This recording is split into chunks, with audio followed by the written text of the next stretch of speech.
దేవుని పరిశుద్ధ నామములో మీకు హృదయపూర్వక వందనాలు తెలియజేస్తుంటున్నాం. ఎలా ఉన్నారు? బాగున్నారు కదూ? ప్రభు మహాకృప చేత నేటి దిన వాక్యమును చదువుకుందాం. కీర్తన గ్రంథము 31వ అధ్యాయము 4వ వచనములో దావీదు మహారాజు పలుకుతున్న మాట మనం చూస్తుంటున్నాం. నా ఆశ్రయ దుర్గము నీవే అని పలుకుతున్న మాట మనం చూస్తున్నాం. 144వ కీర్తన 1వ వచనములో నా ఆశ్రయ దుర్గమగు యెహోవా నిన్ను స్తుతిస్తున్నాను, సన్నతించబడునుగాక. నా ఆశ్రయ దుర్గమగు యెహోవా సన్నుతించబడునుగాక అని మరి ఆయన పలుకుతున్నటువంటి మాట మనం చూస్తుంటున్నాం. కనుక మరి ప్రభు ఆశ్రయము అన్నది ఎంతో గొప్ప సంగతి అనే విషయాలను ఇక్కడ మనం చూస్తున్నాం. ఆయనను ఆశ్రయించుట ద్వారా మరి కలిగే బెనిఫిట్ ఏమిటి అని చూసినట్లయితే, ఆయనను ఆశ్రయించడం ద్వారా మరి భద్రత, ప్రొటెక్షన్ ఉంటుంది అనే సంగతులు ఇక్కడ మనం చూస్తున్నాం. కీర్తన గ్రంథము 91వ అధ్యాయము 1వ వచనాన్ని మనం చూస్తున్నాం. మహోన్నతుని చాటున నివసించువాడే సర్వశక్తుని నీడను విశ్రమించువాడు. కనుక మహోన్నతుడైన క్రీస్తు ప్రభు ఆయనను ఆశ్రయించడం ద్వారా మనము మరి భద్రత ఉంటుంది, ప్రొటెక్షన్ ఉంటుంది అనే సంగతులు ఆ లేఖన భాగంలో మనం చూస్తున్నాం. ఆయనను ఆశ్రయించటం ద్వారా రెండవదిగా మనం గమనించినట్లయితే 2వ దినవృత్తాంత గ్రంథములు 14వ అధ్యాయము 7వ వచనంలో మనం చూసినట్లయితే మరి యెహోవాను ఆశ్రయించటం ద్వారా నెమ్మది కలుగుతుంది అనే సంగతులు అక్కడ మనం చూస్తున్నాం. యూదా ప్రజలు మరి ప్రభును ఆశ్రయించిన విధానాన్ని అక్కడ మనం చూస్తున్నాం. మన దేవుడైన యెహోవాను మనము ఆశ్రయించినందున ఆయన మన చుట్టూ నెమ్మది కలగచేసెను అనే మాట ఆసా మరి తన ప్రజలతో పలుకుతున్న విధానాన్ని ఇక్కడ మనం చూస్తుంటున్నాం. కనుక ప్రభును ఆశ్రయించడం ద్వారా భద్రత, ప్రొటెక్షన్ ఉంది. ప్రభును ఆశ్రయించడం ద్వారా నెమ్మది ఉన్నది అనే సంగతి ఇక్కడ మనం చూస్తున్నాం. ప్రభును ఆశ్రయించటం ద్వారా విజయము ఉన్నది అనే సంగతులు అదే 2వ దినవృత్తాంత గ్రంథములు 20వ అధ్యాయము 12, 22వ వచనంలో మనం చూస్తాం. 2వ దినవృత్తాంత గ్రంథములు 20వ అధ్యాయము 12వ వచనం, 22వ వచనం. మా దేవా, నీవు వారికి తీర్పు తీర్చవా? మా మీదికి వచ్చు ఈ గొప్ప సైన్యముతో యుద్ధము చేయుటకును మాకు శక్తి చాలదు, ఏమీ చేయుటకు మాకు తోచదు, నీవే మా దిక్కు అని వారు మరి ప్రార్థన చేసిన విధానాన్ని మనం చూస్తున్నాం. యెహోషాపాతు మరి దేవుని ప్రజలైనటువంటి వారు, యూదా వారు మరి ప్రార్థన చేస్తున్నప్పుడు దేవుడు మోయాబీయుల మీదను, అమ్మోనీయుల మీదను మాటుగాన్లను పెట్టి వారికి అపజయము, అలాగనే దేవుని బిడ్డలైన యూదా ప్రజలకు దేవుడు అద్భుతమైన విజయాన్ని ఇచ్చిన విధానాన్ని ఇక్కడ మనం చూస్తుంటున్నాం. కనుక ప్రభును ఆశ్రయించడం ద్వారా మరి భద్రత, ప్రొటెక్షన్ ఉంటుంది. ప్రభును ఆశ్రయించడం ద్వారా మరి మనం చూస్తున్నాం. రెండవదిగా అక్కడ ఏముందంటే మరి నెమ్మది అనే సంగతి చూసాం. మూడవదిగా ఇక్కడ ప్రభును ఆశ్రయించడం ద్వారా విజయము ఉన్నది అనే సంగతి మనం చూస్తున్నాం.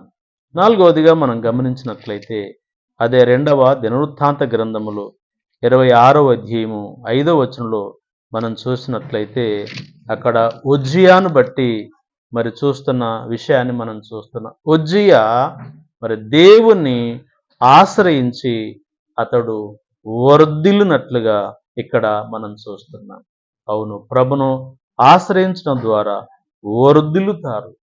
అవును, నన్ను ప్రేమించు వారిని నేను ఆస్తికర్తలుగా చేయుదును, వారి నిధులను నింపుదునని సామెతలు 8:21 కూడా దేవుని మాట మనం చూస్తుంటున్నాం. కనుక ప్రభును ఆశ్రయించడం ద్వారా భద్రత ఉంది. ప్రభును ఆశ్రయించడం ద్వారా నెమ్మది ఉంది. ప్రభును ఆశ్రయించడం ద్వారా వర్ధిల్లుతాం. ప్రభును ఆశ్రయం ద్వారా విజయం ఉంది. ప్రభును ఆశ్రయించుట ద్వారా మరి ఆ ఏం కలుగుతుందో మనం చూద్దాం. ఆరవదిగా మరి ప్రభును ఆశ్రయించడం ద్వారా సంతాన ఫలము కలుగుతుంది అనే విషయాన్ని ఇక్కడ మనం చూస్తున్నాం. మొదటి సమూయేలు గ్రంథము 1వ అధ్యాయము 27వ వచనంలో మనం చూసినట్లయితే అన్న ప్రభు సన్నిధిలో చేరి మరి పలుకుతున్న విధానాన్ని మనం చూస్తున్నాం. నా ఏలినవాడా, నా ఏలినవాడా, ఇదిగో ఇక్కడ ఈ బిడ్డను దయచేయమని యెహోవాతో నేను చేసిన మనవి ఆయన నాకు అనుగ్రహించెను.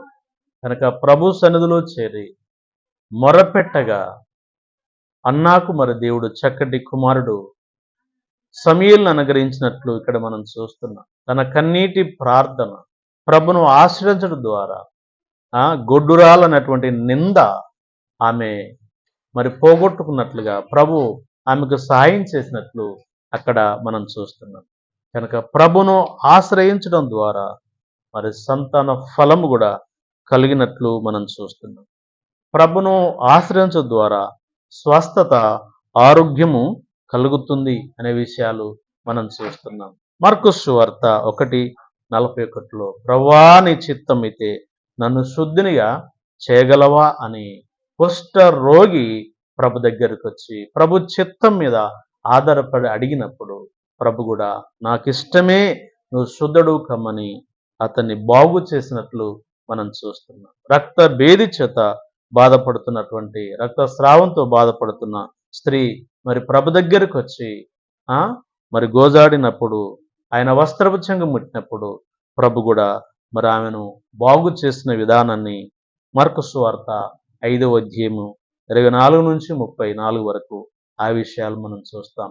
కాబట్టి వాక్యం వింటున్న నా సహోదరి సహోదరుడు, నీ ఆశ్రయము, నా ఆశ్రయం, మనందరి ఆశ్రయము మన ప్రభువైన యేసుక్రీస్తు. ఆయనను ఆశ్రయించడం ద్వారా మానవునికి భద్రత, ప్రొటెక్షన్ ఉంది. ఆయనను ఆశ్రయించడం ద్వారా నెమ్మది ఉంది, శాంతి, సమాధానం ఉంది. ఆయనను ఆశ్రయించడం ద్వారా వర్ధిల్లుతారు. ఆయనను ఆశ్రయించడం ద్వారా విజయము పొందుకుంటాము. ఆయనను ఆశ్రయించడం ద్వారా సంతాన ఫలము కలుగుతుంది. ఆయనను ఆశ్రయించడం ద్వారా స్వస్థత కలుగుతుంది. ఆయనను ఆశ్రయించడం ద్వారా మనము బ్రతుకుతాము అనే సంగతులు చూస్తుంటున్నాం. ఆమోసు గ్రంథము 5:24 ప్రభు పలుకుతున్నాడు, నన్ను ఆశ్రయించుడి, నన్ను ఆశ్రయించిన ఎడల మీరు బ్రతుకుదురు. అవును, ఆయన యందు విశ్వాసం ఉంచువాడు నిత్య జీవం గలవాడని యోహాను సువార్త 5:24 మనం చూస్తున్నాం. ఈ జీవం ఇంతలో కనబడి అంతలో మాయమైపోవు నీటి బుడగలాంటిదని యాకోబు పత్రిక 4:14 మనం చూస్తున్నాం. రాబోవు జీవము అది ప్రయోజనకరమైన జీవం. కనుక ఆ జీవము నిత్య జీవం, సదాకాలం ప్రభుతో కూడా ఉండే జీవం. కనుక ప్రభును ఆశ్రయించడం ద్వారా ఎన్ని బెనిఫిట్స్ మనకున్నాయి. కాబట్టి ఇంతవరకు ప్రభును ఆశ్రయించిన నీవు ఇక నుంచైనా ప్రభును ఆశ్రయించి భద్రత కలుగుతూ ఉండు, ప్రభును ఆశ్రయించి నెమ్మదిగా ఉండు, ప్రభును ఆశ్రయించి వర్ధిల్లుతూ ఉండు, ప్రభును ఆశ్రయించి విజయబాటలో సాగాలి. ప్రభును ఆశ్రయిస్తూ మరి సమాధానం, శాంతిని పొందాలని ప్రేమతో మనయిస్తున్నాం. గాడ్